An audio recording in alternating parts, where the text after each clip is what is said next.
Hare Krishna, mi nombre es Karunya Nitai Das, estoy transmitiendo desde Guayaquil, Ecuador. Les doy la más cordial bienvenida a estudiar la ciencia del Bhagavad Gita tal como es, traducido y comentado por nuestro amado fundador, Acharya, Su Divina Gracia A.C. Bhaktivedanta Swami Srila Prabhupada. Bien, antes de empezar quiero darles mis agradecimientos, como es de costumbre, siempre a Chitrak Prabhu y a todo el equipo de ISKCON Buenos Aires por la cordial invitación, por permitirme participar también de este espacio, en donde aprendemos mucho respecto a la ciencia del Bhagavad Gita tal como es. Todo lo que tiene que ver con su filosofía, teología, todo podemos ir aprendiendo gradualmente a medida que se van narrando, comentando todos estos capítulos. En esta ocasión tenemos para el día de hoy un verso, el número 27 del capítulo 6, titulado Dhyana Yoga. Anteriormente ya se discutió que en este capítulo se está hablando respecto al yoga de la meditación, lo que se conoce específicamente como Astanga Yoga o el yoga de las 8 partes. Y hemos visto cómo el yogi, después de haber realizado una gran labor, un gran esfuerzo, realizando control de los sentidos, control de la mente, austeridades, todo esto tiene un propósito, una finalidad, y esa finalidad es alcanzar justo la máxima felicidad, como se va a revelar en este verso y en el verso en el 27 y el 28. Bien, entonces vamos, como es de costumbre, a leer el verso sánscrito palabra por palabra, luego la traducción, el significado, y luego haremos un breve comentario, una pequeña explicación. Bien, él dice el texto lo siguiente.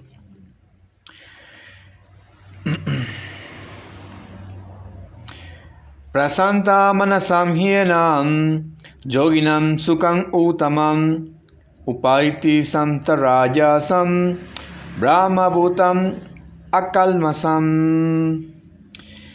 Prasanta, apacible, fijo en los pies del loto de Krishna.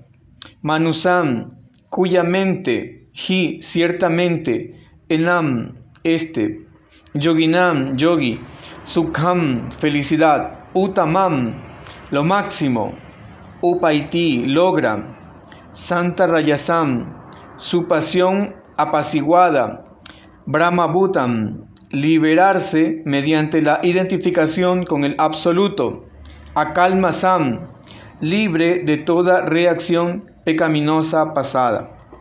Traducción y significado que da Su Divina Gracia A.C. Bhaktivedanta Swami Srila Prabhupada. El yogi cuya mente está fija en mí logra en verdad la máxima perfección de la felicidad trascendental. Él está más allá de la modalidad de la pasión, comprende su identidad cualitativa con el Supremo y en consecuencia está libre de todas las reacciones de las acciones pasadas. Significado. Brahma Bhuta es el estado en el que uno se halla libre de la contaminación material y se halla situado en el servicio trascendental del Señor. Mat Bhaktin Lavate Param, Bhagavad Gita 18:54.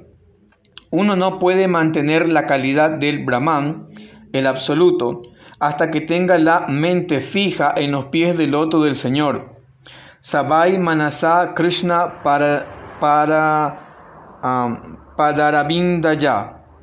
Estar dedicado siempre al amoroso y trascendental servicio del Señor o permanecer en estado de conciencia de Krishna es estar verdaderamente liberado de la modalidad de la pasión y de toda contaminación material. Om Jnana Timirandasya Gnana Salakaya Chakshun Militan Jena Tasmai Sri Gurave Namaha.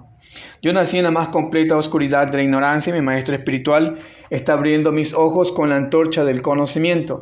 A él yo le ofrezco mis más humildes y respetuosas reverencias. Namah Vishnupadaya Krishna Prestaya Bhutale Srimate Jaya Pataka Swami Iti Namine Nama Acharya Padaya Nitai Kripa Pradajine Gaura Kata Damadaya Nagara Grama Tarine Mukam Karoti Bachanam Pangum Nangajate Girim Jat Kripata Ngaham Bande Sri Gurum Dinatardanam Paramananda Madhabam Sri Chaitanya Ishwaram Vanchakalpatarubhyacha Kripa Sindhubhya Vacha Patitanam Pavanebhyo Vaishnavebhyo Namo Namaha. Om Tat Sat. Bien, entonces nuestro verso dice: el yogi cuya mente está fija en mí logra en verdad la máxima perfección de la felicidad trascendental. Él está más allá de la modalidad de la pasión, comprende su identidad cualitativa con el Supremo y en consecuencia está libre de todas las reacciones de las acciones pasadas.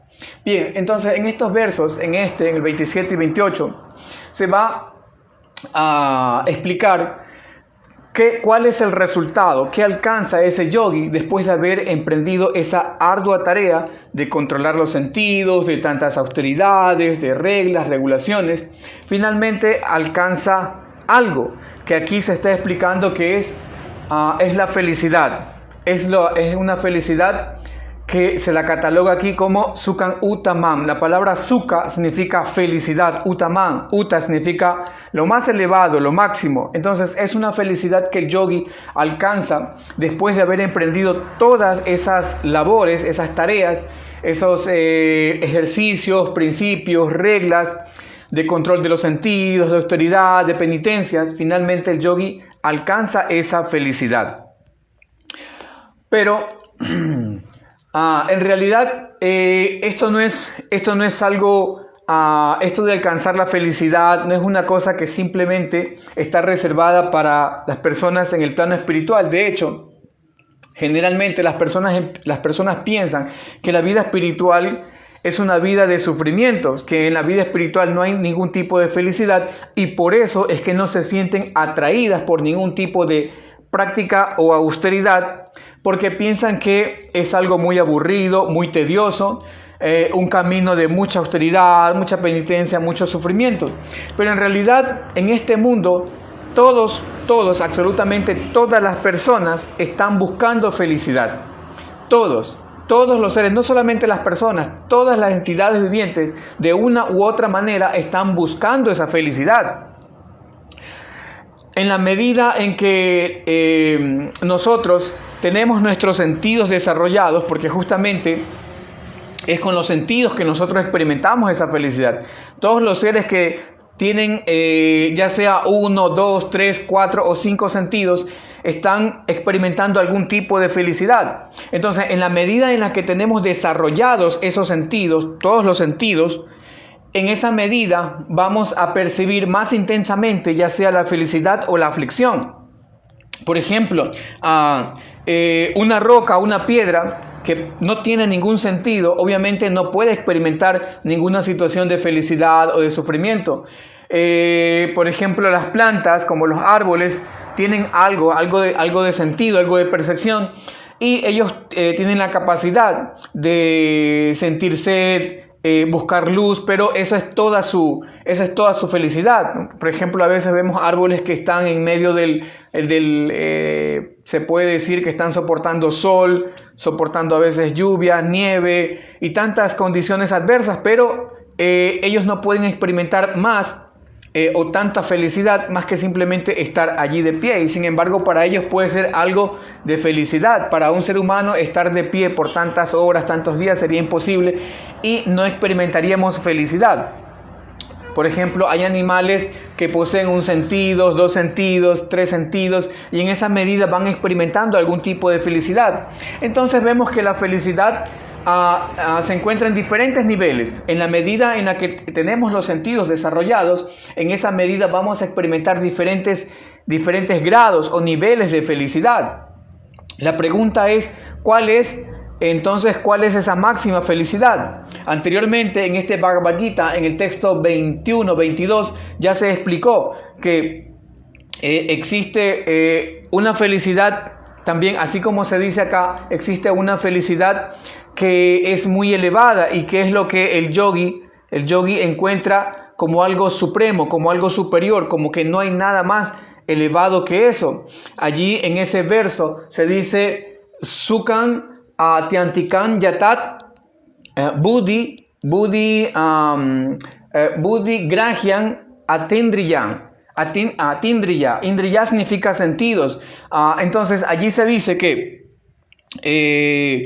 nosotros o el yogi puede experimentar una máxima felicidad únicamente a través de sus sentidos trascendentales y a través de una inteligencia espiritual superior despierta. Por eso se emplea la palabra Buddhi Grahian Atindriya. Es decir que si queremos realmente ser inteligentes, si queremos alcanzar la felicidad, necesitamos ser inteligentes. Pero no se trata simplemente de una inteligencia que nos ayuda, por ejemplo, a poder retener información o a buscar los medios para gratificarnos los sentidos, sino que se trata de una inteligencia muy despierta, de esa inteligencia que se ha hablado anteriormente en el Bhagavad Gita, que le permite al yogi discriminar dónde está la verdadera felicidad. Por eso Srila Prabhupada dice en una clase, él dice, necesitamos ser, si queremos disfrutar, necesitamos ser inteligentes. Ustedes, a veces la gente se pregunta, ¿no? ¿Qué conexión puede haber entre la inteligencia y la felicidad? Pero en realidad es una conexión muy profunda, es una conexión que le va a permitir al yogi, al místico, poder encontrar justamente en dónde está esa verdadera felicidad. Porque todo el mundo está tratando de una u otra manera, como dije hace un momento, alcanzar felicidad. Pero generalmente la felicidad que buscan las personas es a través de los sentidos. A través de los sentidos materiales. De hecho, esa es toda la felicidad que conocen las personas en este mundo. Incluso a nivel de practicantes religiosos, ellos siguen en busca de esa felicidad. Y Dios, o la práctica mística, la práctica espiritual, simplemente se convierte en un medio para alcanzar el disfrute de los sentidos. Es por eso que toman a Dios como simplemente un proveedor, una persona un ser que me va a dar a mí mayor cantidad de disfrute material. A veces las personas, cuando se frustran por no alcanzar sus objetivos materiales a través de sus propios esfuerzos, esa persona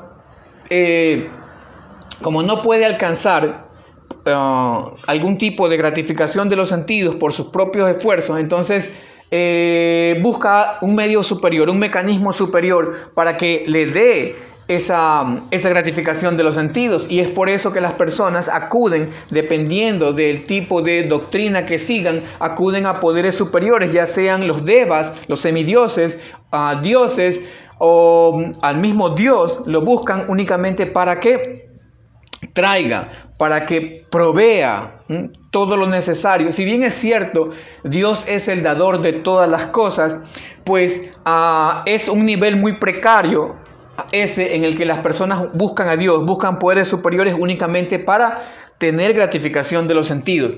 Entonces el yogi, el místico,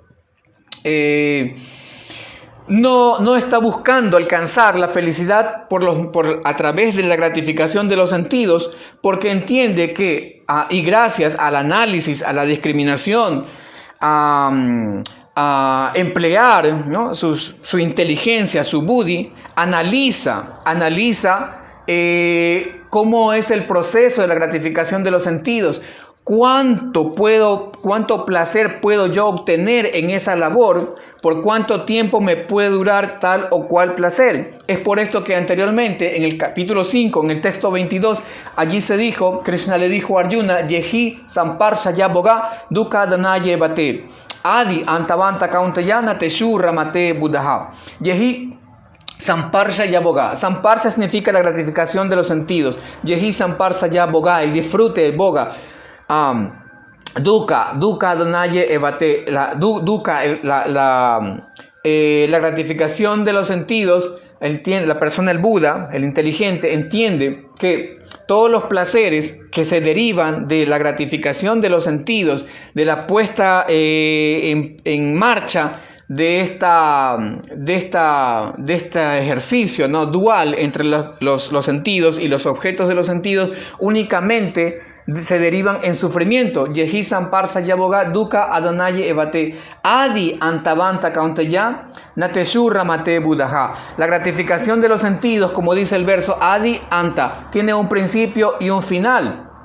Y por eso el hombre sabio, el Buda, el hombre despierto, el iluminado, y no hablamos exactamente de una persona de la talla de Buda o de la talla de seres místicos, ¿no? Como Kapila-dev, como Buda, Rishabhadev, entre tantos grandes, tienen esta capacidad. Simplemente una persona que despierta un poco su buddhi, su inteligencia, tiene la habilidad para poder analizar que todos los placeres en este mundo, por muy grandes que nos parezcan, en realidad no valen la pena, porque tienen un principio y un final. Por eso dice Ramate Buddha, es decir, que el Buda, el inteligente, no busca los placeres en algo que tiene un principio y un final, ¿no? Adi Antabanta Kaunteya Ranteshu Adi Antabanta Kaunteya. Tienen un principio y un final. Entonces el hombre sabio no se deleita con ellos. Es decir, que esta persona no invierte sus energías, su tiempo en algo que simplemente va a llegar a un final. Cualquier placer que nosotros podamos concebir en este mundo siempre va a terminar o siempre va a llegar a un final.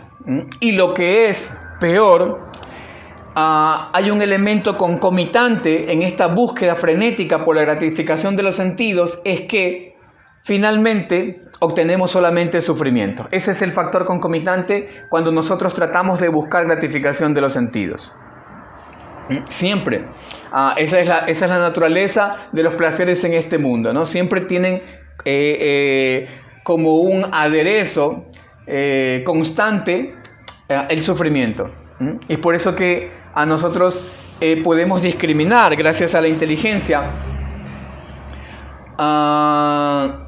que los placeres en este mundo aparentemente pueden darnos felicidad, ¿no? Los objetos de los sentidos aparentemente pueden darnos algún tipo de placer, algún tipo de felicidad, pero en realidad solamente terminan en sufrimientos. Por eso es que en el Bhagavad Gita, en el capítulo 18, 37, 38 y 39, si no me equivoco, el Señor Krishna está explicando los diferentes tipos de felicidad. Y allí se explica la felicidad en las 3 gunas. En este verso, por ejemplo, se está diciendo que el yogi supera el plano de las modalidades de la pasión y también, obviamente, de la oscuridad, de la ignorancia. Entonces, el místico, gracias a su inteligencia, a su buddhi, puede analizar, como decíamos hace un momento, Nateshurra Mate Buddha, Nateshurra Mate Buddha. Entonces el yogi, el Buda, no busca placer, Rama, ese placer no lo busca en este tipo de cosas porque entiende perfectamente que aunque, como dice el Gita, aunque al principio estos placeres parezcan que son muy deleitables, ¿no? Que los objetos de los sentidos son muy placenteros, y dice el Gita que al principio parece como que fuera néctar, pero al final es como veneno. Dice que ese placer está en la modalidad de la pasión. En el texto 18:37, en el texto 18:38, en el texto 18:38 dice eso. En el 39, el Señor explica lo que es la felicidad en el plano de la ignorancia. Y allí se dice que la gratificación de los sentidos, que desde el principio en realidad es sufrimiento, la felicidad, que al principio es como veneno, es puro sufrimiento y al final termina también en sufrimiento. Entonces eso está en la felicidad en la modalidad de la oscuridad, ¿no? Eso es el producto de la inercia, de la locura, de la ilusión. A veces hay personas que por ejemplo piensan que embriagarse, drogarse es algún tipo de placer, pero en realidad eso desde el principio causa daño terminan en más sufrimiento, otras personas que derivan placer por la pereza, por la inercia, simplemente por dormir demasiado. Entonces todo eso es parte de la felicidad en los planos de la modalidad de la oscuridad y de la pasión. Pero la felicidad, dice el Gita también, que al principio parece como veneno, pero que luego se transforma en néctar, es la felicidad en el plano de la bondad. Entonces el yogi, el místico, y no hablamos exactamente, como dije hace un momento, no visualicemos, ¿no? el yogi de la ermita, de la cueva. Visualicemos el yogi que Krishna le quiere transmitir a Arjuna en este Bhagavad Gita. Es decir, a la persona común y corriente que al margen de su situación socioeconómica, religiosa, política, etc., se interesa y practica, se vuelve un sadhaka serio. Ese místico entiende, ese yogi comprende perfectamente que para poder elevar nuestra conciencia, como ya dijimos hace un momento, ¿no? Recordemos que a mayor grado de conciencia existe la mayor posibilidad de alcanzar esa felicidad. Mientras menos conciencia hay o la conciencia está más baja, es difícil que pueda alcanzar un verdadero grado de felicidad. Pero a medida que la conciencia se va elevando, uno puede alcanzar una felicidad superior. Entonces el místico, el yogi, comprende perfectamente que todas estas autoridades que al principio pueden parecer veneno, que al principio pueden parecer muy desagradables, por ejemplo, el estar sentado por muchas horas, ya sea meditando, cantando, o abstenerse de algún tipo de disfrute, o someterse a algún tipo de austeridad voluntaria, se hace con la finalidad de alcanzar un principio o una felicidad superior. Es por eso que en el quinto canto del Srimad Bhagavatam, capítulo 1, texto 1, el señor Rishabhadev le habla de la necesidad de ocupar esta vida humana en la práctica de austeridades, pero no cualquier tipo de austeridades, sino de tapo divyam, de austeridades en el plano espiritual, divinas, para alcanzar ¿qué? Brahma sokyam tu anantam. El señor Rishabhadev le dice a sus hijos, es un hermoso texto, si la Prabhupada lo cita, incluso en este Bhagavad Gita, si no me equivoco, en el significado del verso de hoy día, si la Prabhupada hace alusión al texto 1854, y si no me equivoco, en ese texto, en el 1854 o en el 1426, que son referencias transversales o ejes transversales a este verso que los podemos relacionar. Por eso si la Prabhupada trae a colación el verso 1854, perdón.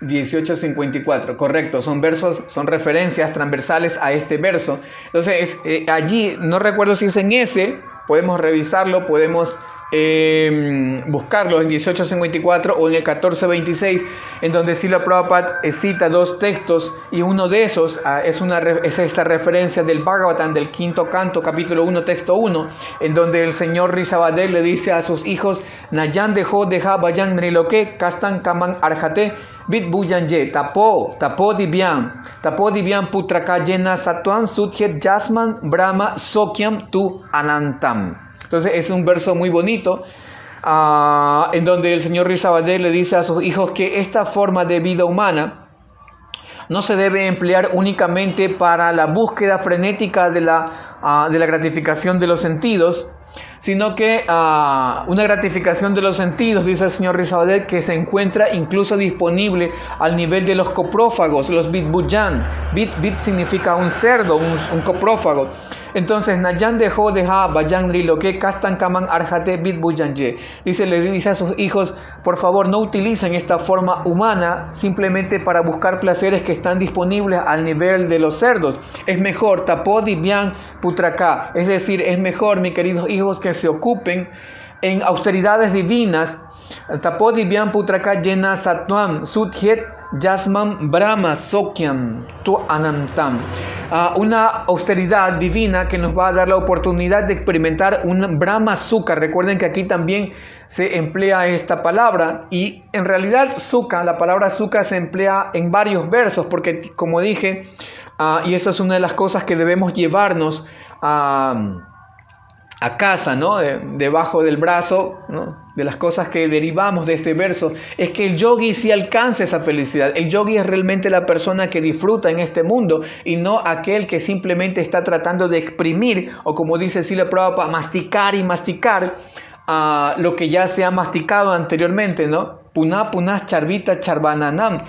Es decir, tratar de exprimir y exprimir algo que ya miles y millones de personas lo han tratado de hacer a través de exprimir este cuerpo hasta alcanzar algo de placer, pero es una labor realmente inútil. Entonces el yogi lo que hace es ocupar su vida, su tiempo en austeridades para alcanzar una felicidad.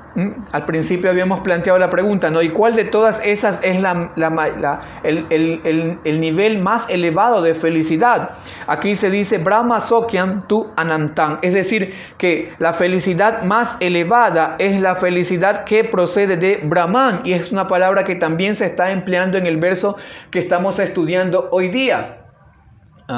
Prasanta, dice al principio, es interesante porque también se dice prasanta, es decir que el yogi se vuelve muy apacible. Yoginan Sukhan Uttaman, alcanza esa felicidad sumamente elevada. Al final dice Brahma Bhutan Akalmasan, es decir, alcanza una felicidad en el plano trascendental, en el plano de Brahma Bhuta. Ahora, hay algo interesante, es que podría surgir la pregunta, y con todo sentido, es que si el yogi tiene que esperar alcanzar la perfección, es decir, llegar al samadhi, porque recordemos que anteriormente en los textos 21, 22, también se habló allí se dice, ¿no?, que el yogi cuando llega a esa posición jubilosa, él disfruta de esa felicidad trascendental, y para él no hay nada más elevado que eso. Él disfruta de esa posición, de esa felicidad trascendental cuando ha superado las gunas, es decir, que cuando se eleva por encima del plano de la bondad y la pasión, empieza a disfrutar de una posición que se la conoce como la posición Brahma Bhuta. Entonces, la pregunta es, ¿necesita el yogi, el místico, haber alcanzado el samadhi? O traduciéndolo, recordemos que samadhi es la máxima meta para el yogi, el Astanga yogi, después de haber pasado por los diferentes procesos o estas angas. Recordemos que Astanga yoga significa el yoga de las 8 partes. Luego de haber atravesado esos 7 peldaños anteriores al samadhi, que ya se estudió, ya se explicó, lo recordamos aquí, pero bueno, podemos mencionarlo nuevamente, ¿no? Después de haber pasado por yama, niyama, asana, pranayama, ¿qué más?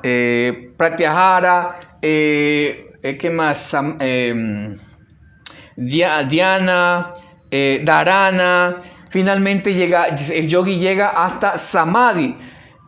Ese nivel es el nivel más elevado que alcanza el Astanga yogi. Digamos que haciendo un paralelismo con lo que alcanza el Bhakti yogi, podemos preguntarnos si ya sea el Bhakti yogi o Astanga yogi tiene que llegar ya a samadhi o a Krishna Prema o a Sudha Bhakti o a ese anusmara constante, ese recuerdo constante del Señor, esa plena absorción en el Señor para disfrutar felicidad espiritual. ¿Qué creen ustedes? No necesita llegar a la cúspide, a la cresta, ¿no?, de esta montaña para poder disfrutar de felicidad trascendental. Srila Burijan Prabhu, discípulo de Srila Prabhupada, en su libro Ríndete a mí, que seguramente todos conocen, es un libro muy bueno, recomendado, de estudio para acompañar también este Bhagavad Gita tal como es. En la primera línea del comentario a este verso 6.27, Srila Burijan Prabhu empieza diciendo que el yogi disfruta o se vuelve feliz incluso antes de haber alcanzado la perfección. Es decir, el yogi sí se vuelve feliz antes de haber alcanzado esa perfección. ¿Por qué? Porque en la práctica espiritual, ya sea el servicio devocional, el Ashtanga Yoga, es como podemos decir que es como un plato muy delicioso, ¿no? Una preparación muy deliciosa. No necesitamos probarla, comerla, para ya disfrutarla. Basta con percibir su aroma, su olor, para empezar a disfrutarla. Así es la vida espiritual. No necesitamos alcanzar la perfección, el pináculo, la cresta, la cima, para volvernos plenamente felices. El místico, desde que empieza su práctica, ya se vuelve feliz. Ya empieza a disfrutar esa bienaventuranza, esa felicidad. Es como decía, ¿no? Es como el disfrutar el aroma de una comida, de una preparación. No necesitamos ya comerla en sí, sino que empezamos a disfrutarla, ¿no? A través del aroma. O como hacen los catadores, ¿no? Los catadores de vino. Nunca un catador de vino o aquel, se dice que, bueno, no nos interesa mucho esto, ¿no? Pero son ejemplos que nos pueden servir un poco a entender esto, ¿no? El catador de vino nunca se lleva el líquido directamente a la boca, sino que primero lo mueve, ¿no? Empieza a aspirar sus fragancias, ¿no? Las diferentes notas, de qué está compuesto, tiene esa capacidad, ¿no? De reconocer los ingredientes, ¿no? Lo disfruta plenamente primero con el aroma, oliendo el vino, y luego ya al final, ¿no? Muy suavemente, ¿no? Empieza en su boca a experimentar, ¿no?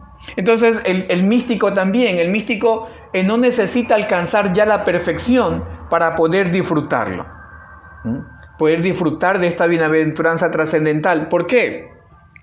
Aquí en este verso se está hablando de que el yogi alcanza la felicidad, una felicidad que es producto de haber superado tanto la ignorancia como la pasión, una felicidad que se deriva o es el producto de haberse elevado por encima de todo tipo de reacción pecaminosa. Es decir, que en realidad podemos hablar de una felicidad en dos partes. Es decir, una felicidad, si cabe el término, bueno, sí, en un sentido sí es felicidad, en otro sentido se puede decir que simplemente es el resultado de haberse purificado, de haber purificado su conciencia, de haber purificado su cuerpo a través de todas estas austeridades divinas, como estábamos diciendo hace un momento, a través de la práctica del yoga, de estos diferentes procesos. El yogi se purifica y se libera de una carga muy pesada que se conocen como las reacciones pecaminosas.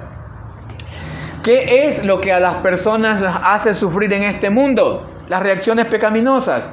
¿Qué es lo que a las personas les impide realmente disfrutar? Las reacciones pecaminosas. Por eso que en el Bhakti Rasamrita Sindhu, Srila Rupa Goswami, cuando analiza las cualidades del Bhakti, recordemos que existen 6 cualidades del Bhakti Yoga. En las 2 primeras nos hablan de que la primera se llama Kleshagni. Kleshagni, es decir, Kleshagni es una característica del Bhakti que nos dice que el Bhakti, una persona que empieza a practicar Bhakti Yoga, inmediatamente se libera, ¿no? De todo lo indeseable. Eso significa Kleshagni. Klesha, el sufrimiento es algo indeseable, Agni, fuego. Es como un fuego que quema todo lo indeseable. Entonces, cuando esa persona empieza a practicar Bhakti Yoga, inmediatamente empieza a eliminar todo lo indeseable. Y al eliminar eso, nos da una sensación de bienestar. bienestar. Y la siguiente es Kleshani Subhada, es decir, que el Bhakti es el principio de todo lo auspicioso, todo lo bueno, comienza con el Bhakti. Entonces, una persona sufre en este mundo como consecuencia de sus reacciones. Entonces, como decía Srila Rupa Goswami, cuando analiza la primera cualidad, si no me equivoco, la primera o la segunda, creo que es en la primera, él hace alusión a las reacciones pecaminosas, que acá también se está mencionando en este verso. Entonces, él menciona que hay diferentes tipos de reacciones pecaminosas. Hay unas que se encuentran en la forma de semilla, que se encuentran todavía en estado inmanifiesto. Por ejemplo, aprarabdha karma es el karma que aún no se ha generado, la reacción que no se ha generado. Srila Prabhupada también cita ese verso, si no me equivoco, aquí en el Gita: aprarabdha palam papam kutam villam palomukam kramenaiva pratiyeta vishnu bhakti ratatmanam. Aprarabdha palam papam, es decir, que existen reacciones pecaminosas que aún se encuentran en la forma inmanifiesta, es decir, aprarabdha. Y también hay otras que ya se están manifestando, que son las prarabdha. Y también hay otras que se encuentran en la forma de villa y de kutan, es decir, como semillas o simplemente como tendencias. Entonces, todo eso se va a derivar en sufrimiento. Pero ¿qué ocurre cuando el yogi empieza a purificar su conciencia? Estamos hablando yogi en sentido general, ya sea el Astanga yogi, el Jnana yogi, el Bhakti yogi. Cuando empiezan su práctica respectiva, ya sea a través de los procesos que nosotros tenemos en el Bhakti yoga, como el Srada, Sadhusanga, Vajanakriya, Anartha Nivriti, etc. O el yogi que empieza su proceso también, como dijimos ya, con Yama, Niyama, Asana, Pranayama, etc.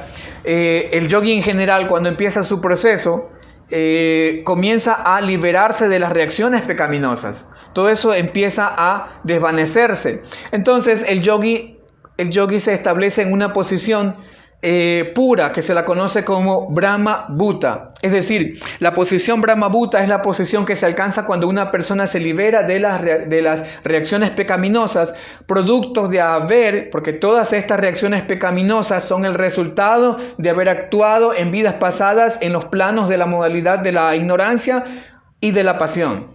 Entonces, cuando una persona actúa en esos planos, obviamente van a venir las reacciones pecaminosas. Pero el yogi, cuando se libera de la guna de la oscuridad y de la guna de la pasión, él se establece en una posición que se la conoce como Brahma Bhuta. ¿Qué es este Brahma Bhuta? Brahma Bhuta prasannatma nasot chati nakam chati sama sarveshu bhuteshu mat bhaktin lavate param. Ese es el texto que Srila Prabhupada está citando aquí. Mat bhaktin lavate param. Es decir, cuando el yogi se sitúa en esa posición, dice Brahma Bhuta prasannatma. Prasannatma, una palabra muy parecida, ¿no?, a la que tenemos aquí. Prasana,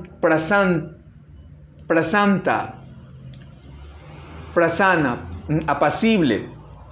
Exactamente eso es lo que alcanza el místico cuando se libera de estas tendencias de la oscuridad y de la pasión. Entonces, Brahma Bhuta prasannatma nasot chati nakam chati, es decir, que el yogi inmediatamente se libera del deseo por la gratificación de los sentidos y se libera de la lamentación. Estas son dos cosas que caracterizan que caracterizan al místico que se ha liberado, ¿no?, o que se encuentra en la posición trascendental. Él inmediatamente se libera del deseo y de la lamentación. Deseo por gratificación de los sentidos y se libera de la frustración al no alcanzarlo. Entonces, esta persona, dice el verso, Brahma Bhuta prasannatma nasot chati nakam chati sama sarvesu bhutesu, tiene también una predisposición ecuánime para todas las entidades vivientes.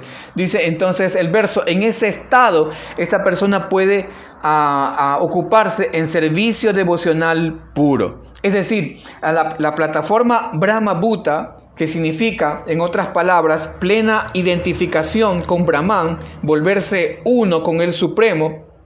No hablamos volverse uno en sentido, podemos decirlo, físico, sino en sentido de, como si la Prabhupada lo ha explicado en el Bhagavatam de una manera muy dulce y maravillosa.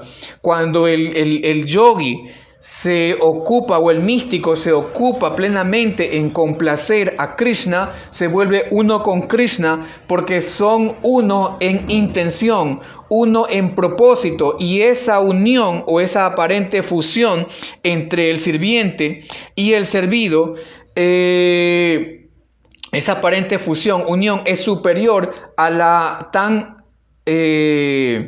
tan buscada por los impersonalistas mayavadis, que tratan de fundir el alma o el alma infinitesimal con el alma suprema. Pero por concepto, por definición, nosotros sabemos que en sentido ontológico es imposible que el alma pueda fundirse con otra sustancia, porque el capítulo 2 del Gita, el verso 24, 25, nos está enseñando que el alma, dice el verso Achedio Yan, Adagio Yan, el alma no se la puede, no, Acledio, no se la puede mezclar, no se la puede fusionar absolutamente con nada. Por lo tanto, el tipo de fusión que trata, o de que se quiere entender con la palabra Brahma Bhuta, es el tipo de fusión de intereses, fusión de propósitos, cuando no existe ninguna otro deseo más que justamente complacer al Señor Supremo. Entonces, en la etapa de Brahma Bhuta, cuando uno alcanza esta posición de aparente igualdad, o de, como dije hace un momento, de fusión de intereses con ese Brahman, en esa plataforma no existe más rasgo de pasión ni de ignorancia. Pero este es un peldaño intermedio. Eso también debemos entenderlo de este verso, porque el texto 27 nos habla de una felicidad que alcanza el místico, pero como resultado de haberse librado de la ignorancia y la pasión, de haberse liberado de las reacciones pecaminosas. Entonces llega hasta un punto, y ese punto lo vuelve aparentemente dichoso, feliz, porque ya no hay más causa de sufrimiento. Recordemos que ya no hay ese aprarabdha karma, no hay ese prarabdha karma, no hay las reacciones pecaminosas, manifiestas, inmanifiestas, etc. Ya no hay más pasión, ya no hay más ignorancia. A través de su inteligencia, el místico, el yogi, el sabio pudo discriminar dónde está la verdadera felicidad, y sabe que en esos planos no hay felicidad. Pero el siguiente verso también nos va a decir que todavía falta más, es decir, que el místico no debe quedarse simplemente en la posición trascendental, sino que a partir de allí, a partir de ese punto, es donde él puede ocuparse realmente en servicio devocional puro. Anteriormente, para llegar a esta plataforma, se estaba ejecutando el bhakti, pero en otros niveles. Por ejemplo, el sadhaka, que se encuentra en el nivel de Sadhana Bhakti, no se encuentra aún en la plataforma pura, disfruta por supuesto del servicio devocional, como decíamos, o del yoga, disfruta del yoga, aunque todavía no está perfecto, disfruta de ese aroma del Bhakti, del yoga, del misticismo, y llega a una posición en que se libera de todo tipo de reacción, de todo tipo de oscuridad, de pasión. Pero a partir de allí, de la plataforma trascendental, es que él tiene que dar el siguiente paso, es decir, es como una escalera. Es como las escaleras, no sé, bueno, sí, en todos lugares, en todas partes hay a veces escaleras largas que a mitad del tramo tienen un descanso. ¿Y qué ocurre? ¿Por qué ese descanso? Porque a veces necesitamos, ¿no? Luego de subir 10, 15, 20 escalones, estamos un poquito cansados y nos establecemos allí y damos un respiro, ¿verdad? ¿Quién no le ha experimentado eso? Subimos una escalera muy larga y necesitamos un descanso, ¿no? Por eso a esta parte se le llama descanso. Entonces esa es la posición Brahma Bhuta, la posición en donde descansamos, la posición a la que nos llevó Buda, por ejemplo. Ese nirvana nos liberaba, ¿no? Nos liberaba de tanto sufrimiento, de tanta ansiedad. O la posición, sí, la posición Mukti, del Jivan Mukta, de que tanto habla, por ejemplo, Sankaracharya, esa posición de simplemente a desechar todo tipo de ansiedad, de sufrimiento derivado de la gratificación de los sentidos. Entonces, nos establecemos en una plataforma y a partir de esa plataforma, de ese descanso, es donde nosotros debemos continuar el camino hasta llegar a la meta. ¿Y cuál es la meta? La meta es Samadhi, o en términos de Bhakti Yoga, nuestra meta es Krishna Prema, desarrollar amor puro por Dios. Entonces, por eso es que Srila Prabhupada cita en el significado este verso que estábamos mencionando, ¿no? Del 1854. Brahmabhuta prasanan mana sochati nakamchati sama sarveshu bhuteshu bhaktin lavate param. Dice el verso que a partir de allí es cuando el místico puede ocuparse en sí en servicio devocional puro. Es decir, esta es la plataforma ideal, porque ya no hay más obstáculos, ya mis sentidos no me molestan, ya mis sentidos no me están presionando hacia la gratificación, porque ya he entendido que no hay felicidad en esos planos, o mejor dicho, hay una pequeña pizca de disfrute, pero es un disfrute tan efímero, tan minúsculo, que no tiene comparación con el océano de disfrute que se alcanza cuando uno sirve al Señor Supremo, o se alcanza el Samadhi. Srila Rupa Goswami ha comparado ese tipo de felicidad con la felicidad que puede entrar en la huella dejada por la pezuña de un ternero. Srila Rupa Goswami también analiza en el Bhakti Rasamrita Sindhu estos tipos de felicidad, ¿no? La felicidad que se alcanza por el disfrute material. De hecho, él clasifica la felicidad. Se puede hacer diferentes clasificaciones, ¿no? Ya encontramos una clasificación que la presenta el Señor Krishna en el capítulo 18, que la mencionamos, ¿no? La felicidad en las diferentes gunas. Otra clasificación la presenta Srila Rupa Goswami, y de hecho todas están relacionadas, ¿no? Todas están articuladas. Como lo estamos estudiando acá, vemos que todas estas clasificaciones se articulan en sí, engranan y nos llevan a una misma conclusión. Entonces, Srila Rupa Goswami explica que existe la felicidad procedente de la gratificación de los sentidos, o de tratar de experimentar felicidad a través de nuestros sentidos, con los objetos de los sentidos. Dice, eso es una felicidad muy precaria, ¿no? Muy finita, ¿no? Muy pequeñita. Luego hay una felicidad muy superior a esa, que es la felicidad que se deriva de identificarse uno con el Brahman Supremo. Como decíamos, estamos en el descanso. Recuerda que estamos en el descanso ahorita. Brahmabhuta prasanatma, la posición de descanso, de habernos liberado de tanto sufrimiento, ¿no? Es como el ejemplo que hemos escuchado muchas veces, ¿no? Como del hombre que lo sumergen en un tanque de agua, ¿no? Lo sumergen todo y lo tienen un buen rato allí. Eso es nuestra vida condicionada. Estamos debajo del agua, estamos ahogándonos, y de repente la persona que nos tiene allí nos coge del cabello y nos jala así. Entonces, en ese momento, como se ve en las películas también, ¿no? Hay muchas películas que utilizan eso, ¿no? Como una forma de tortura, ¿no? Y lo sacan y respiramos por un momento. Entonces pensamos que, wow, qué felicidad, ¿no? De poder respirar, de salir de allí, de ese fango que es la existencia material, ¿no? Buda nos presentó eso, ¿no? Liberarse, ¿no? De todo el sufrimiento, y respiramos. Okay. Entonces esa es la posición Brahmabhuta cuando nos liberamos de todas las reacciones pecaminosas. Pero a partir de allí hay otro tipo de felicidad que Rupa Goswami también la menciona, y es la felicidad de ocuparse en el servicio de Sri Krishna, de la suprema personalidad de Dios.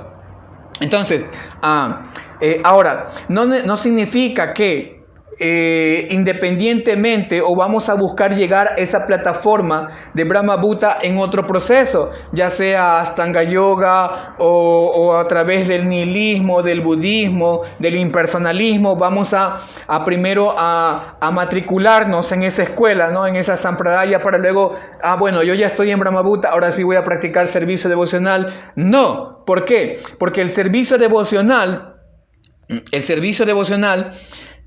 te lleva hasta esa posición Brahmabhuta, y luego el servicio devocional te lleva a la meta, es decir, al siguiente descanso, que ya no sería un simple descanso, sino la meta en sí de esta escalera. Es por eso que el texto 14:26 de este Bhagavad Gita nos habla de eso. Allí se dice: Mancha yo abhya vicharena bhakti yogena sevate saguna samati tyatam brahma bhujaya kalpate. Mancha yo abhya vicharena. Es decir, que bhakti yogena sevate. Es decir, que ahí dice Krishna que la persona que se ocupa constantemente en el servicio devocional trasciende de inmediato las modalidades de la naturaleza material y llega así al plano del Brahman. Este es un verso que necesita ser analizado, porque a primera impresión podemos pensar que es un condicionante, que el Bhakti Yoga, no es condicionante, un requisito, que el Bhakti Yoga es simplemente un requisito o un medio para llegar al fin, que es Brahmabhuta. Mancha yo abhya vicharena bhakti yogena sevate. Aquel que se ocupa firme en todas las circunstancias en el Bhakti Yoga, dice Krishna, trasciende, es decir, como estábamos en el descanso, no trasciende todas las reacciones pecaminosas, trasciende oscuridad, trasciende ignorancia, trasciende la pasión, la ilusión, y llega así al plano del Brahman. Entonces pareciese que el Bhakti Yoga es simplemente un medio para alcanzar un fin, y es por eso que muchos impersonalistas, mayavadis, dicen eso, que justamente el Bhakti Yoga es un proceso, es un medio, pero no es el fin, sino que es una técnica más de las tantas técnicas místicas para alcanzar la plataforma Brahman, que la meta es el Brahman supremo. Entonces, si hacemos simplemente un estudio superficial de ese verso, pudiésemos llegar a esa conclusión, pero la realidad es que el Bhakti Yoga te lleva a la posición trascendental, pero también te lleva hasta la meta. Es decir, que para poder llegar a esa posición trascendental, necesitas del Bhakti. Y ese Bhakti te va a llevar hasta más allá. No significa que el Bhakti simplemente es un medio para llegar a Brahmabhuta. El Bhakti, el Bhakti es un proceso completo, no es un proceso, no es una herramienta simplemente que luego la desechas. Es la herramienta y es el fin, es el medio y el fin, el Bhakti. Porque el Bhakti, a través de sus prácticas preliminares, como por ejemplo la que ya mencionamos, Sadhana Bhakti, que es el Bhakti que se practica con nuestros sentidos, con nuestra inteligencia, con nuestra mente. Ese Bhakti puede liberarnos también de todo, como se menciona en el propio verso, ¿no? Mancha yo abhya vicharena bhakti yogena sevate saguna samati tyatam brahma bhujaya kalpate. Es decir, que ese propio Bhakti nos va a elevar de todo tipo de reacción pecaminosa, nos va a elevar por encima de la pasión, por encima de la ignorancia, nos establece en la posición trascendental, el Sadhana Bhakti, pero luego ya vienen otro tipo de Bhakti. A partir de la posición Brahmabhuta podemos practicar Bhava Bhakti y finalmente llegar a Sudha Bhakti, que es el Bhakti puro. Entonces, el siguiente verso nos va a hablar justamente de ese logro, es decir, que el yogi no solamente se eleva a una posición trascendental, sino que ese yogi también alcanza esa posición suprema, esa posición trascendental superior, que se la conoce como Ananda o bienaventuranza. Entonces, ya recapitulando para concluir, la felicidad se encuentra en diferentes niveles, hay diferentes tipos de felicidad, y vale la ocasión para recordar que un trascendentalista, un místico, para un místico, no todo es blanco y negro. Existen diferentes niveles, gradaciones, todo, en todo tipo de ámbito de la vida humana, de nuestra vida, vamos a encontrar siempre diferentes niveles. Y también la felicidad se experimenta en diferentes niveles de acuerdo a lo elevado que esté en nuestra conciencia. Entonces, podemos disfrutar de placeres en un estado inferior, en un estado intermedio o un estado superior.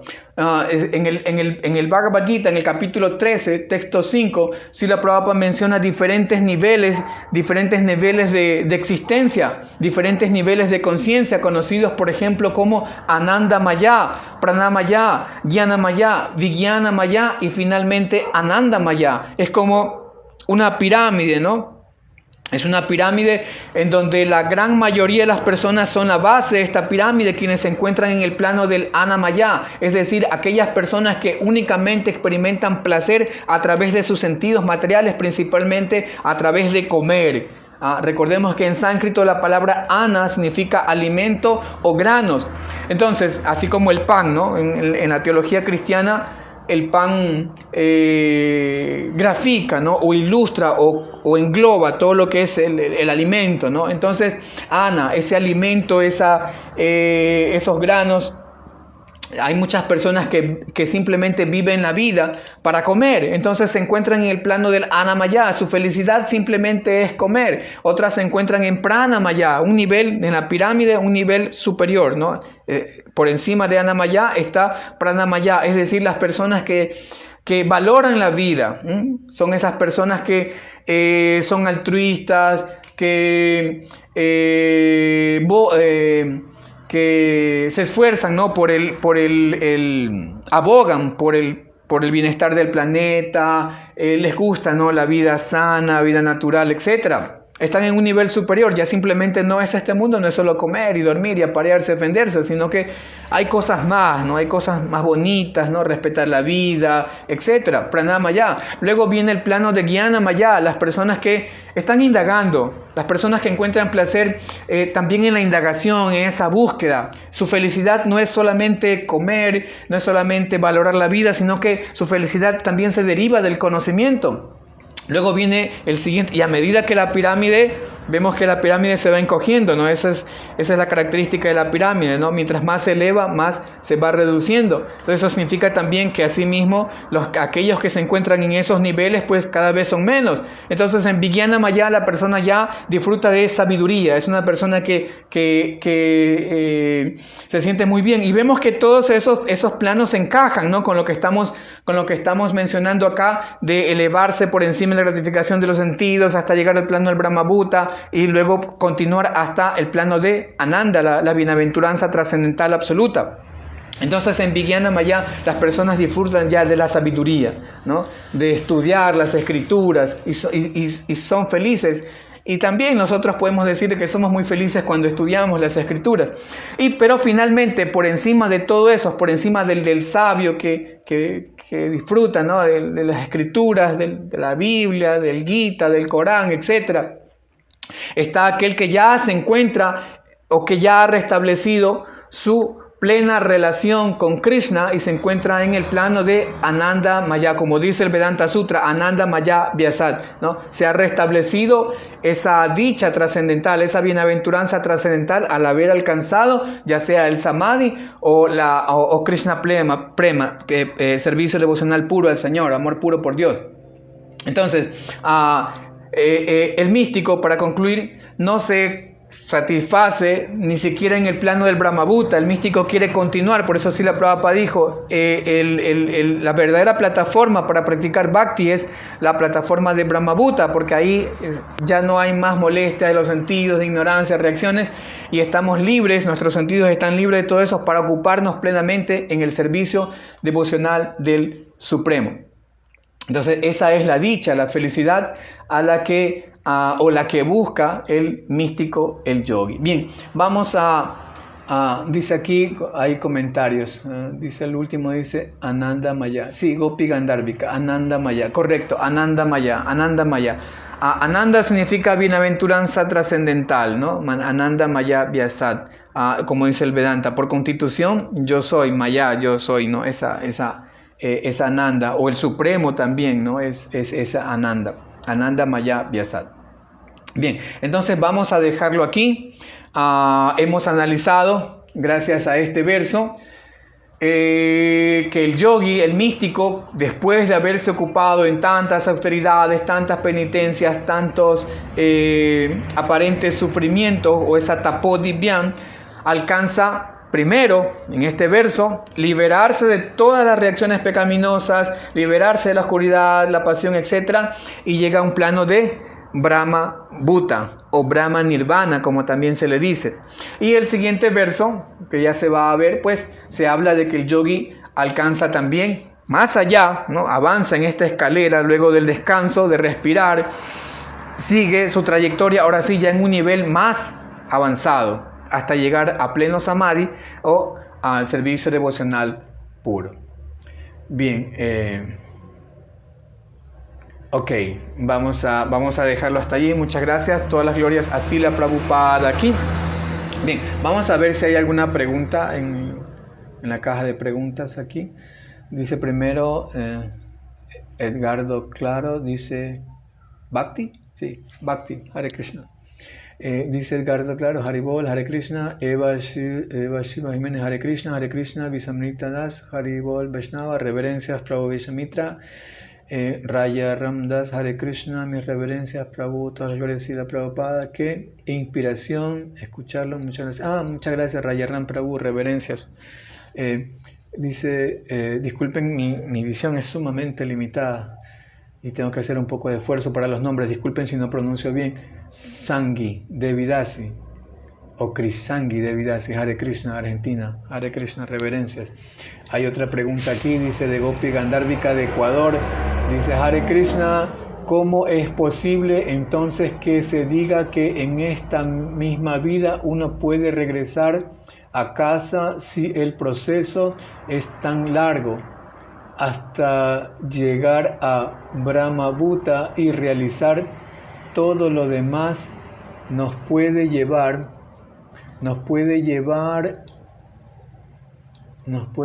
vidas y vidas. Ok, entonces Gopi pregunta, ¿cómo es posible entonces que se diga que en esta misma vida uno puede regresar a casa si el proceso es tan largo? Correcto. Gracias por la pregunta, muy buena. Claro, podemos, Srila Prabhupada dijo, en un instante, ¿no? Esa es la expresión que Srila Prabhupada emplea, ¿no? En un instante, uno puede alcanzar esa posición en un instante. Y hay el ejemplo, ¿no? De Katwanga Maharaj, por ejemplo, es un ejemplo típico, ¿no? De cómo alguien en un instante puede alcanzar esa posición. Pero no somos Katwanga Maharaj y aún estamos en los primeros estadios de nuestras prácticas yógicas. Entonces, nosotros debemos, como dicen los americanos, ¿no? Take it easy, tomarlo con calma. Por supuesto, Srila Prabhupada y nuestros acharyas nos dicen que tomemos el proceso seriamente para que en esta misma vida podamos llegar a la posición trascendental y más allá, ¿no? Como la historieta, y más allá. Y es posible porque recordemos que nosotros si ya estamos conectados con el servicio devocional es porque previamente en vidas pasadas ya estuvimos realizando diferentes tipos de prácticas espirituales, avanzando de una vida tras vida hasta llegar a este punto. De hecho, habernos conectado ya con un devoto puro como Srila Prabhupada y nuestros maestros espirituales actuales significa que en vidas pasadas ya practicamos austeridades, como el mismo Gita lo dice, ¿no? Que si no me equivoco, al final del capítulo 7, si no me equivoco, al final del 7 o el 8, bueno, al final del 7 si no me equivoco, sí, se dice, ¿no? Que solamente aquellas personas que ya en vidas pasadas se han ocupado, ¿no? En austeridades, en rituales, en penitencias, en estudio, en esta vida pueden ocuparse en servicio devocional. Y también por la misericordia, por supuesto, de acharyas de la talla de Srila Prabhupada. Entonces, obviamente ya hemos practicado vidas pasadas, muchas penitencias, austeridades, y ahora estamos en esta posición en la que estamos ocupándonos en mayor o menor grado, dependiendo de nuestra sinceridad, nuestra seriedad en el proceso.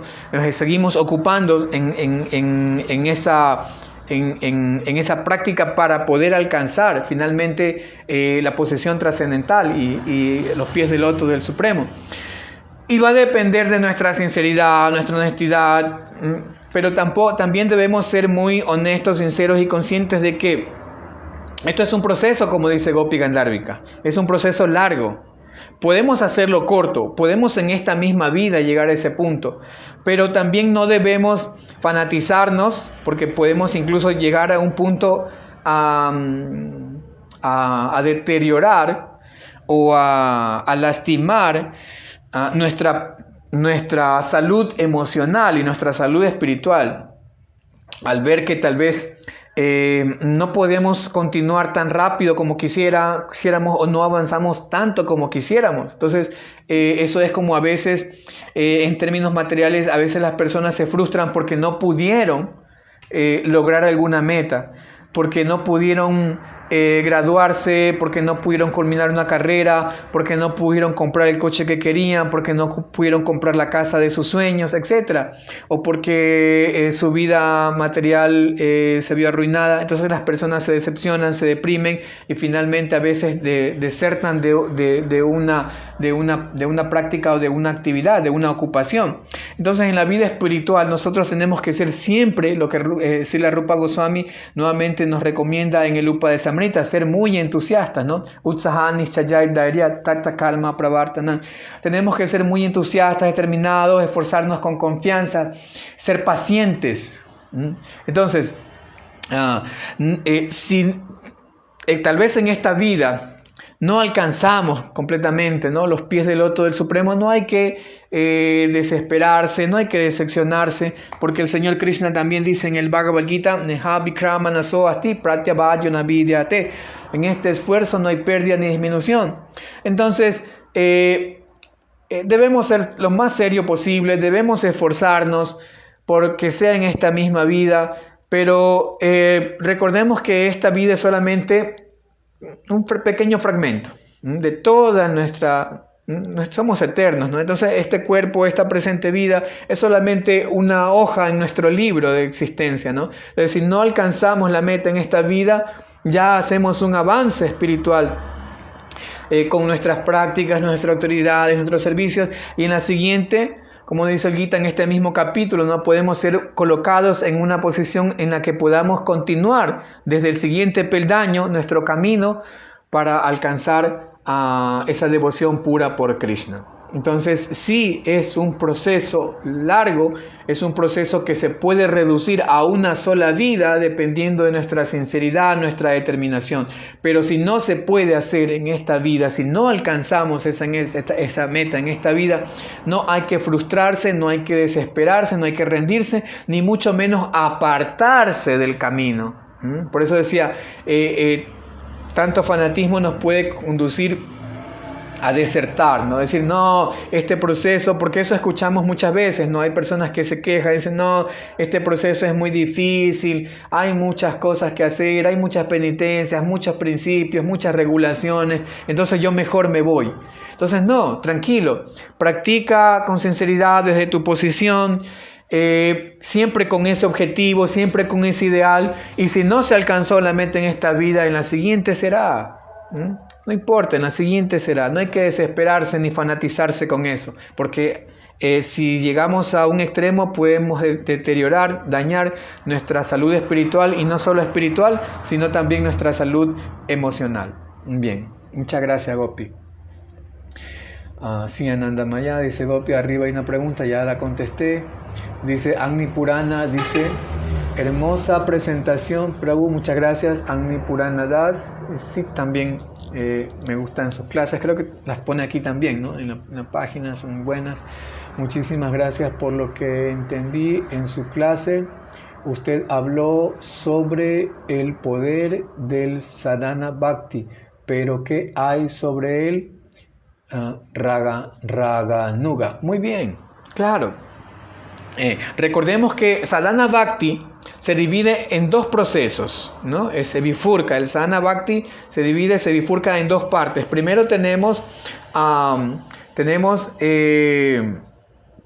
Vaidhi Sadhana Bhakti, Vaidhi significa, viene de reglas y regulaciones, ¿no? Es decir, tienes que hacer esto, tienes que hacer aquello, tienes que levantarte temprano, tienes que hacer aquí, tienes que hacer acá, ¿no? Esas reglas y regulaciones. Ese es Bhakti que está dirigido, ¿no? Por reglas y regulaciones de las escrituras. Es decir, ese Bhakti está dirigido por las escrituras. Haz esto, no hagas esto. Y luego ese Sadhana Bhakti, la otra parte es Raganuga Bhakti. Es decir, cuando ya nuestra conciencia se ha purificado a través de austeridades, de reglas, regulaciones, entonces luego ya ese servicio devocional que estamos ejecutando ya no se hace simplemente como una orden, como una imposición de las escrituras, sino que se hace por una actitud espontánea, por una actitud de servicio espontánea, sin que las escrituras lo estén ordenando, sin que el maestro espiritual lo esté ordenando, haga esto, haga aquello, haga el otro. Ya naturalmente uno busca ese servicio. Es decir, que ya uno no lo obliga, ¿no? El comandante del templo, el presidente del templo, levántese, Prabhu, hay que ir a Mangalarte, sino que ya uno naturalmente, ¿no? Y eso lo pueden experimentar muchas personas que a veces no vivimos en los templos, ¿no? A veces ya por naturaleza nos levantamos temprano o cogemos la yapa temprano, ya no hay como esa tanta imposición, sino que nos gusta, no es voluntario, y bueno, estamos en eso. Ahora, eso por una parte, eso no es todo en el Raganuga Bhakti. El Raganuga Bhakti tiene una parte un poco más esotérica, un poco más mística. De hecho, la palabra raga significa apego. ¿Y apego a quién? Raga Bhakti, Raganuga Bhakti y Anuga. Anuga significa seguir. Raga, Anuga, Bhakti. La palabra raga es apego y Anuga significa seguir. Pero ¿a quién seguimos? Es decir, que nosotros debemos apegarnos o seguir a un devoto ragátmica. Es decir, el devoto ragátmica es aquel que ya tiene una asociación directa con Krishna.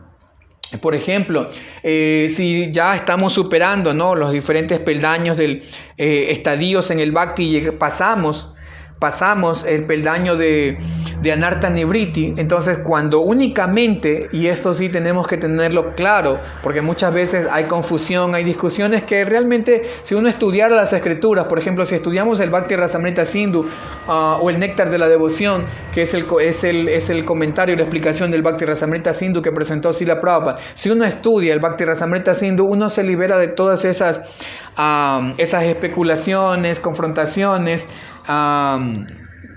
confusiones, porque únicamente uno puede practicar, y esto también lo han comentado los acharyas, únicamente después de que uno atraviesa el nivel de Anarta Nivriti. Anarta Nivriti, recordemos que la palabra arta significa valor, anarta, an o a, es el prefijo que significa sin o no.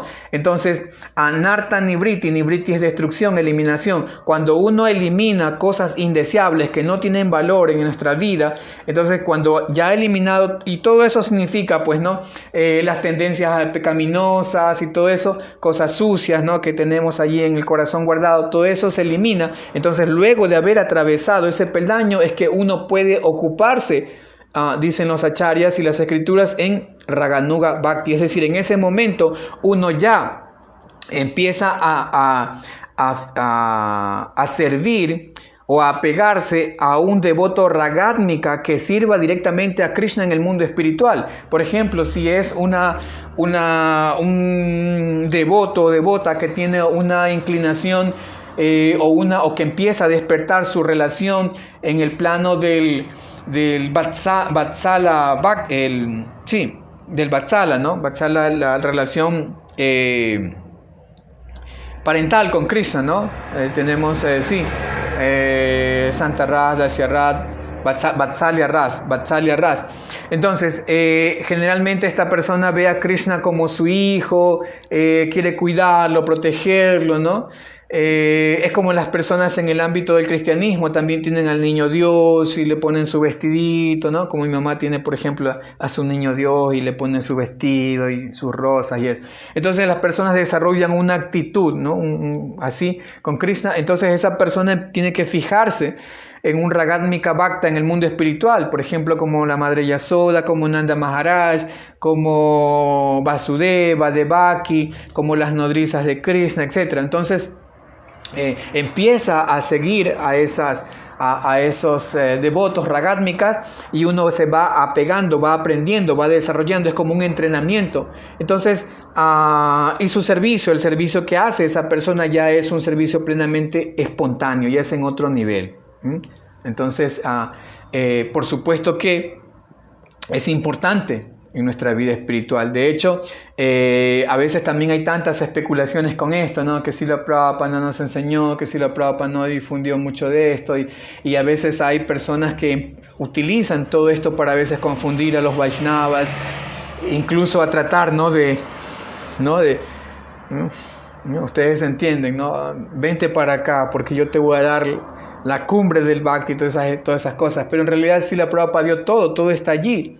No es que el maestro espiritual, y esta es una comprensión muy material de lo que es el maestro espiritual, pensamos que el maestro espiritual ya no está simplemente porque su forma física no está, pero el maestro espiritual siempre está. Por eso cuando Srila Prabhupada le preguntaban o hablaba de su maestro espiritual, él decía: yo no estoy solo, mi maestro espiritual está conmigo. Entonces esa es una visión trascendental del maestro espiritual, no es que se ha ido ya porque su forma física no está. Entonces, a medida en que nosotros evolucionamos y aprendiendo y estudiando en los libros de Srila Prabhupada y otros grandes acharyas, si la persona llega a ese punto, llega a ese estado, entonces va a seguir teniendo revelaciones, ya no necesariamente sí, o simplemente derivadas del estudio filosófico de las escrituras, sino que ya vienen revelaciones a otro nivel. Entonces Krishna dice, por ejemplo, en el capítulo 10 del Bhagavad Gita, famosos versos, ¿no? 10:11.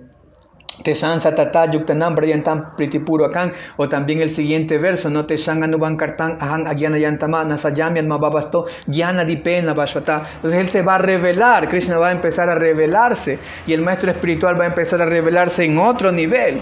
Entonces cuando llegue ese punto, por eso Srila Prabhupada a veces cuando le hablaban de temas muy profundos, Srila Prabhupada respondía, pero también cuando llegaba un momento en que las preguntas seguían, Srila Prabhupada decía: ya lo vas a entender. Ya llegará el momento en que puedas entenderlo. ¿Por qué? Porque todavía estamos aprendiendo el ABC en nuestra vida espiritual. Estamos recién en el kinder aprendiendo a hacer las bolitas, palitos, ¿no? Rayitas. Entonces no tiene sentido a veces que en ese punto tratemos de entender las derivadas, las derivadas integrales, ¿no? Que se estudian ya en la universidad, etc. Entonces todo es paso a paso, gradualmente. Pero hay que hacerlo con sinceridad, con fe. Primero, Vaidhi Sadhana Bhakti, reglas, regulaciones muy serias en la vida espiritual. Y luego ya viene Raganuga Bhakti. Claro, tenemos que pasar por ese proceso. No es que no vamos así, tenemos que pasarlo porque eso está allí en las escrituras. Rupa Goswami ha compuesto su Bhakti Rasamrita Sindhu y nos habla de todo esto. Nos habla de Sadhana Bhakti, nos habla de Bhava Bhakti, nos habla de Prema Bhakti. Srila Prabhupada tradujo y comentó todo eso. Si no fuera necesario en nuestra vida, Srila Prabhupada no se hubiera molestado en traducir el Bhakti Rasamrita Sindhu, que es la ciencia del servicio devocional. Por lo tanto, sí tenemos que pasar por todo eso. Y el Señor Chaitanya también. El Señor Chaitanya también trajo todo eso. No solamente el Harinam Sankirtan, sino también a desarrollar esas relaciones con Krishna. Eso se explica en el Chaitanya Charitamrita. Srila Prabhupada tradujo todo eso. Para que nosotros en algún momento, o las personas, en la medida en que vayan evolucionando su conciencia, lleguen a un punto en que ya empiecen a desarrollar esas relaciones de amistad, de servicio, de amor fraternal, conyugal con el Señor Supremo. Entonces, todo eso, pero padé, va a llegar a su debido tiempo. Así que todo eso es importante, ¿no? Todo eso es importante. Sadhana Bhakti, Raganuga Bhakti, Bhava Bhakti, Prema Bhakti. Muy bien, muchas gracias, Prabhu. Espero que en algo haya resuelto sus inquietudes. ¿Qué más dice aquí? Patricia Morales, Hare Krishna, Gopi Gandharvika, exacto, el peso de la de la perfección o el llamado así el síndrome del devoto puro. Sí, claro, por supuesto. Por eso mencionaba hace un momento, no hay que desesperarse, ¿no? No es que ya a veces nos desesperamos y queremos todo, y eso nos trae un problema, porque eso justamente deteriora nuestra vida espiritual cuando tratamos de dar un gran salto simplemente por imitar. Queremos llegar a la posición trascendental no por seguir al Vaishnava puro, sino por imitar al Vaishnava puro. Entonces lo más fácil es imitar, porque imitar simplemente significa que yo me pongo la ropa que usa el devoto puro o la apariencia del devoto puro, o trato de hablar como el devoto puro, caminar como el devoto puro, etc., ¿no? Entonces no, uno tiene que seguir al devoto puro para llegar algún día a la posición del devoto puro y no simplemente a través de la imitación. Entonces nos convertimos en lo que dice el Bhagavad Gita, en mityacharas, en farsantes. Entonces hay que hacerlo tranquilo, ¿no? Tranquilo, con calma, con fe, con honestidad, con sinceridad. Y vamos a llegar a esa posición trascendental en esta vida o en la siguiente, sin desesperarse, ¿no? Sin dañarse emocionalmente. Vishwamitra Das, muchas gracias, dice muchas gracias Prabhuji, un placer escucharte. No, Prabhuji, mi placer es mío también poder compartir con usted en esta semana que ha pasado. He tenido la fortuna, el placer de poder intercambiar algunos criterios con Vishwamitra Das, un devoto muy apreciado en Argentina y por mí también, ¿no? A quien admiro mucho. Madre Cristina Cultiva dice, Prahlad Maharaj nos dice que tenemos que aspirar no a la liberación, sino a servir. Exacto, Madre, por supuesto. Por eso decíamos, ¿no?, que esa etapa Brahmabhuta, la etapa de la liberación, es la etapa preliminar. Y no debemos conformarnos con eso. Srila Prabhupada siempre nos decía, hay más. Después de eso, después de ese plano hay más. Entonces no es que Buda estaba del todo errado, no es que Sankaracharya estaba del todo errado, sino que Srila Prabhupada nos enseñó que después de alcanzar mukti, liberación, hay más. Es la etapa perfecta para practicar servicio devocional puro, ¿no? Por eso el verso que Srila Prabhupada cita aquí, ¿no?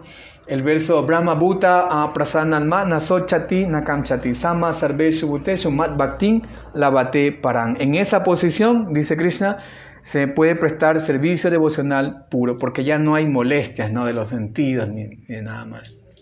Dice muchísimas gracias, dice Prabhu Agni, muchísimas gracias Prabhu, usted tiene hermosas realizaciones, gracias por compartirlas con todos nosotros.